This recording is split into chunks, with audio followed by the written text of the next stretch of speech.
Hi viewers, ഞാൻ നിങ്ങളുടെ പൗർണമി. കുഞ്ഞുങ്ങളിൽ ഡയപ്പർ റാഷ് വരാതിരിക്കാനായിട്ട് എന്താ ചെയ്യേണ്ടതെന്നുള്ളത് നമുക്കൊന്ന് നോക്കാം. ഡയപ്പർ റാഷ് എന്ന് പറയുന്നത് എന്താണെന്ന് മനസ്സിലാക്കാനായിട്ട് ഞാനിവിടെ കുറച്ച് പിക്ചേഴ്സ് ഇടാം. അപ്പോൾ അത് എന്താണ് സംഭവം എന്നുള്ളത് നിങ്ങൾക്ക് മനസ്സിലാകും. സോ കുഞ്ഞുങ്ങളിൽ ഡയപ്പർ യൂസ് ചെയ്യുന്ന ഏരിയയിൽ ഇതുപോലെ റെഡിഷ് ആയിട്ടൊക്കെ കാണുകയാണെങ്കിൽ അതാണ് റാഷ് എന്ന് പറയുന്നത്.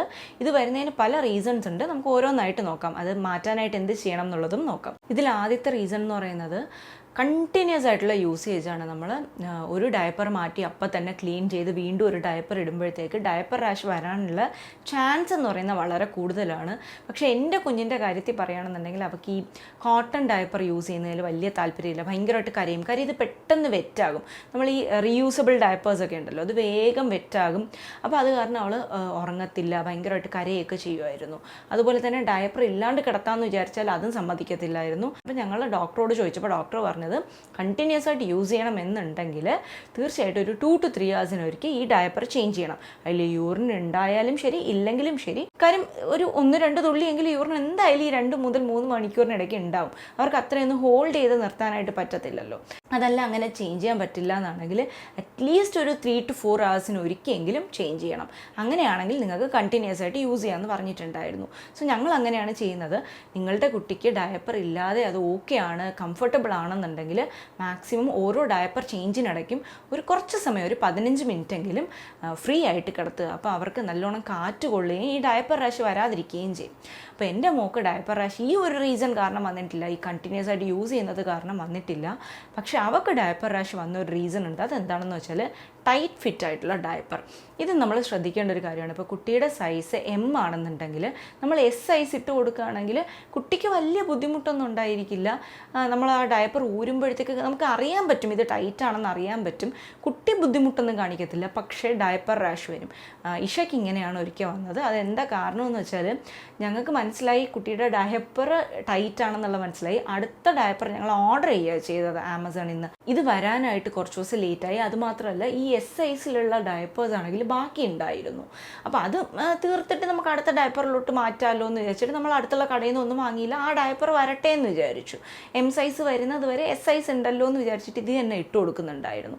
അങ്ങനെയുള്ളൊരു സമയത്ത് ഞാൻ ഒരു പ്രാവശ്യം കുളിപ്പിക്കാനായിട്ട് കൊണ്ടുപോയപ്പോഴത്തേക്ക് ഇങ്ങനെ റാഷ് വന്നിട്ടുണ്ടായിരുന്നു. ഒരുപാടൊന്നുമല്ല, കുറച്ചിങ്ങനെ വന്നിട്ടുണ്ടായിരുന്നു. പിന്നെ ഞങ്ങൾ അപ്പം തന്നെ M സൈസിൽ മാറ്റി. പഴയ പാഡ് കുറച്ചൊക്കെ വേസ്റ്റ് ആയാലും കുഴപ്പമില്ല എന്ന് വിചാരിച്ചിട്ട് ഞങ്ങൾ വീട്ടിനടുത്തുള്ള കടയിൽ നിന്ന് തന്നെ M സൈസിൽ പാഡ് വാങ്ങി തൽക്കാലത്തേക്ക്. അപ്പോൾ അത് ശ്രദ്ധിക്കണം. ഇച്ചിരി ടൈറ്റ് ആയിട്ടുള്ള പാഡാണെന്നുണ്ടെങ്കിൽ റാഷ് വരാനുള്ള സാധ്യത വളരെ കൂടുതലാണ്. പിന്നുള്ളൊരു കാര്യം എന്ന് വെച്ചാൽ ചില കുട്ടികളിൽ ജന്മനാൽ തന്നെ സെൻസിറ്റീവ് സ്കിന്നായിരിക്കും. അവർക്ക് പെട്ടെന്ന് ഈ ഡയപ്പറൊക്കെ ഇടുമ്പോൾ അലർജി പോലെ വരാം.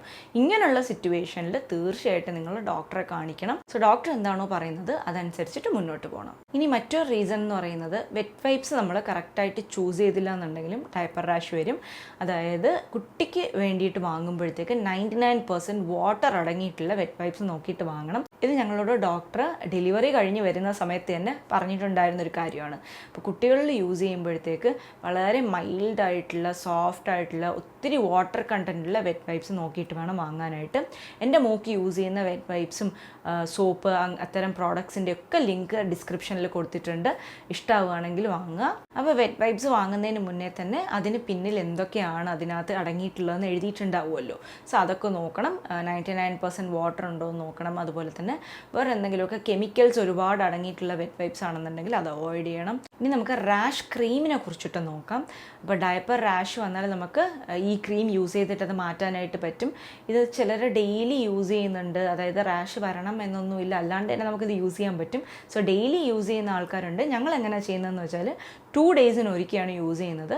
റാഷ് വന്നില്ലെങ്കിൽ നമുക്കിത് യൂസ് ചെയ്യാമെന്നുള്ളത് കൊണ്ട് തന്നെ കുളിപ്പിച്ചിട്ട് ഡയപ്പർ ഇടുന്നതിന് മുന്നെയാണ് ശരിക്കും പറഞ്ഞാൽ ഞങ്ങൾ യൂസ് ചെയ്യുന്നത്. യൂസ് ചെയ്യുമ്പോൾ എപ്പോഴും ഒരുപാട് ക്വാണ്ടിറ്റി യൂസ് ചെയ്യാണ്ടിരിക്കാനായിട്ട് നോക്കണം. വളരെ കുറച്ചൊരു തിൻ ഫിലിമായിട്ട് മാത്രമായിട്ട് ഇട്ട് കൊടുക്കണം. ഒന്നാമത്തെ കാര്യം, ഭയങ്കര കട്ടിക്കിടുമ്പോഴത്തേക്ക് അവർക്ക് ഭയങ്കര ഇറിറ്റേഷൻ ആയിരിക്കും. ചെറിയ രീതിക്ക് വിയർക്കുമ്പോഴോ അല്ലെങ്കിൽ മൂത്രം കൊള്ളുമ്പോഴൊക്കെ വല്ലാണ്ട് ഇത് ഒരു പേസ്റ്റ് കണക്കിനായി പോവും. സോ പിന്നെ നമ്മളത് തുടച്ചൊക്കെ എടുക്കേണ്ട രീതിക്ക് നമുക്കത് കാണാനായിട്ട് തന്നെ പറ്റും. തിക്കായിട്ട് ഇങ്ങനെ ഇരിക്കും. സോ അങ്ങനെ യൂസ് ചെയ്യാൻ പാടില്ല. വളരെ കുറച്ച് മാത്രം എടുത്തിട്ട് യൂസ് ചെയ്യണം. ഡെയിലി യൂസ് ചെയ്യണം എന്ന് യാതൊരു നിർബന്ധവും ഇല്ല. അതല്ലാതെ കുട്ടിയിൽ റാഷ് കാണുകയാണെന്നുണ്ടെങ്കിൽ ഉറപ്പായിട്ടും ഡയപ്പർ റാഷ് ക്രീം യൂസ് ചെയ്യണം. അത് യൂസ് ചെയ്താൽ വേഗം തന്നെ മാറും. നല്ലൊരു റാഷ് ക്രീം നോക്കിയിട്ട് ചൂസ് ചെയ്യാനായിട്ട് ശ്രമിക്കുക. ഞങ്ങൾ യൂസ് ചെയ്യുന്നത് ഡോക്ടർ റെക്കമെൻഡ് ചെയ്തിട്ടുള്ള ക്രീമാണ്. അതിൻ്റെ ലിങ്ക് ഞാൻ കൊടുത്തിട്ടുണ്ട്. നിങ്ങൾക്ക് ഇഷ്ടമാവുകയാണെങ്കിൽ അത് വാങ്ങിച്ച് നോക്കണം. ഇനി അതല്ല ഡയപ്പർ റാഷ് ക്രീം കുട്ടിയിൽ യൂസ് ചെയ്യാൻ ഞങ്ങൾക്ക് അത്ര താല്പര്യമില്ല എന്നാണ് നിങ്ങൾ പറയുന്നതെങ്കിൽ അതിന് പകരമായിട്ട് വെളിച്ചെണ്ണ യൂസ് ചെയ്യാം. വളരെ കുറച്ചൊരു 3-4 ഡ്രോപ്പ് എടുത്തിട്ട് പാഡ് മാറ്റുമ്പോഴത്തേക്ക് ഇത് അപ്ലൈ ചെയ്ത് കൊടുത്തിട്ട് വീണ്ടും പാഡ് ഇട്ട് കൊടുക്കുകയാണെങ്കിൽ ഈ സെയിം എഫക്റ്റ് തന്നെ കിട്ടും. പക്ഷേ അതിനുള്ളൊരു പ്രശ്നം എന്ന് വെച്ചാൽ കുട്ടിക്ക് ചെറിയൊരു ബുദ്ധിമുട്ടുണ്ടാവാം. ഇപ്പം നമ്മുടെ പുറത്തൊക്കെ എണ്ണ തേച്ചിട്ട് കിടക്കുകയാണെങ്കിലുള്ളൊരു ചെറിയൊരു ഇറിറ്റേഷൻ ഉണ്ടാവില്ലേ, അതുപോലെ തന്നെ കുട്ടിക്ക് തോന്നാം. സോ അത് മാറ്റാനായിട്ടാണ് നമ്മൾ ശരിക്കും പറഞ്ഞാൽ ഡയപ്പർ റാഷ് ക്രീം യൂസ് ചെയ്യുന്നത്. ക്രീമിന് ആ പ്രശ്നം ഉണ്ടാവില്ല, പെട്ടെന്ന് അത് സ്കിന്നിനുള്ളിൽ അങ്ങ് പോവും, അവർക്കൊരു എന്തെങ്കിലും ഒന്ന് അപ്ലൈ ചെയ്തിട്ടുള്ളതായിട്ട് തോന്നത്തില്ല. അതല്ല നിങ്ങൾക്ക് കോക്കനട്ട് ഓയിൽ ഓക്കെയാണ്, കുട്ടിക്ക് അത് വലിയ പ്രശ്നമില്ല എന്നുണ്ടെങ്കിൽ തീർച്ചയായിട്ടും അത് യൂസ് ചെയ്യാം. പക്ഷേ യൂസ് ചെയ്യാൻ പാടില്ലാത്ത ചില സംഭവങ്ങളുണ്ട്. അലോവേറ ജെൽ യൂസ് ചെയ്യുന്നത്, ആപ്പിൾ സിഡർ വിനീഗർ യൂസ് ചെയ്യുന്നത്, ഇതൊക്കെ മുഴുവനായിട്ട് ഞാൻ അവോയ്ഡ് ചെയ്യണം. ഞാൻ ചില വീഡിയോസിൽ കണ്ടു ഇതൊക്കെ റെക്കമെൻഡ് ചെയ്യുന്നത്. ഇതൊക്കെ നിങ്ങളുടെ ഡോക്ടറോട് ചോദിക്കാണ്ട് കുട്ടിയിൽ യൂസ് ചെയ്യരുത്. സ്കിന്നിൽ എന്തെങ്കിലും പ്രശ്നങ്ങളുണ്ടാവാം. കാര്യം അവരുടെ സ്കിന്നെന്ന് പറയുന്നത് ഭയങ്കര സോഫ്റ്റാണ്, അലർജി ട്രിഗർ ആകാം. അതല്ലെങ്കിൽ സ്കിന്ന് പൊളിയാം ആ ഭാഗത്ത് ഈ ആപ്പിൾ സിഡർ വിനീഗറൊക്കെ യൂസ് ചെയ്യുമ്പോഴത്തേക്ക്. സോ അങ്ങനെ ഒന്നും ചെയ്യാൻ പാടില്ല. അത്തരം സാധനങ്ങളൊക്കെ പരീക്ഷിക്കുന്നതിന് മുന്നേ ഡോക്ടറോടൊന്ന് ചോദിച്ചു നോക്കുക. പിന്നെ ശ്രദ്ധിക്കേണ്ട ഒരു കാര്യം എന്താണെന്ന് വെച്ചാൽ കുട്ടിക്ക് യൂസ് ചെയ്യുന്ന സോപ്പ്, കുട്ടികൾക്കായിട്ടുള്ള ബാർ സോപ്പായിട്ട് വാങ്ങിക്കാൻ കിട്ടും, ലിക്വിഡ് സോപ്പായിട്ട് നമുക്ക് വാങ്ങിക്കാനായിട്ട് കിട്ടും. നിങ്ങളിതിൽ ഏത് ചൂസ് ചെയ്താലും വളരെ മൈൽഡ് ആണോ എന്നുള്ളത് നോക്കുക. കുട്ടികൾക്ക് യൂസ് ചെയ്യാനുള്ള സോപ്പ് മാത്രം അവരുടെ സ്കിന്നിൽ യൂസ് ചെയ്യാം. പിന്നെ പറ്റുമെങ്കിൽ ഡോക്ടർ ഏത് സോപ്പാണോ റെക്കമെൻഡ് ചെയ്യുന്നത് അത് നോക്കിയിട്ട് വാങ്ങാനായിട്ട് ശ്രമിക്കുക. സോ വളരെ ഹാർഷായിട്ടുള്ള സോപ്പ് കാരണവും ഇങ്ങനെ ഡയപ്പർ റാഷ് വരാം. പിന്നെ എന്തൊക്കെ ക്രീം യൂസ് ചെയ്തിട്ടും കോക്കനട്ട് ഓയിൽ യൂസ് ചെയ്തിട്ടും ഈ റാഷ് വിട്ടു പോകുന്നില്ല എന്നുണ്ടെങ്കിൽ ചിലപ്പോൾ അത് ഫംഗൽ ഇൻഫെക്ഷൻ കാരണമായിരിക്കാം. അങ്ങനെയുള്ള സിറ്റുവേഷനിൽ ഉറപ്പായിട്ടും ഡോക്ടറെ അടുത്ത് കൊണ്ടുപോയിട്ട് കാണിക്കണം. അപ്പോൾ ഡോക്ടർ അതിനുള്ള ഓയിൻമെൻറ്റ്സ് തരും. സോ അത് യൂസ് ചെയ്താൽ മാറും. അപ്പോൾ എന്തുകൊണ്ടാണ് വരുന്നതെന്നുള്ളത് നിങ്ങൾ തന്നെ നോക്കണം. ഇതിൽ എന്ത് കാരണം കൊണ്ടാണ് കുട്ടിക്ക് വീണ്ടും വീണ്ടും ഈ ഡയപ്പർ റാഷ് വരുന്നതെന്നുള്ളത് നോക്കിയിട്ട് അത് അവോയ്ഡ് ചെയ്യാനായിട്ട് ശ്രമിച്ചാൽ തീർച്ചയായിട്ടും ഇത് മുഴുവനായിട്ട് മാറ്റിയെടുക്കാനായിട്ട് പറ്റും. സോ ഇന്നത്തെ വീഡിയോ ഇതാണ്. ഇഷ്ടമെങ്കിൽ ലൈക്ക് ചെയ്യുക, ഷെയർ ചെയ്യുക, കമൻറ്റ് ചെയ്യുക, സബ്സ്ക്രൈബ് ചെയ്യുക. മറ്റൊരു വീഡിയോയിൽ കാണുന്നവരെ ടേക്ക് കെയർ, ബൈ.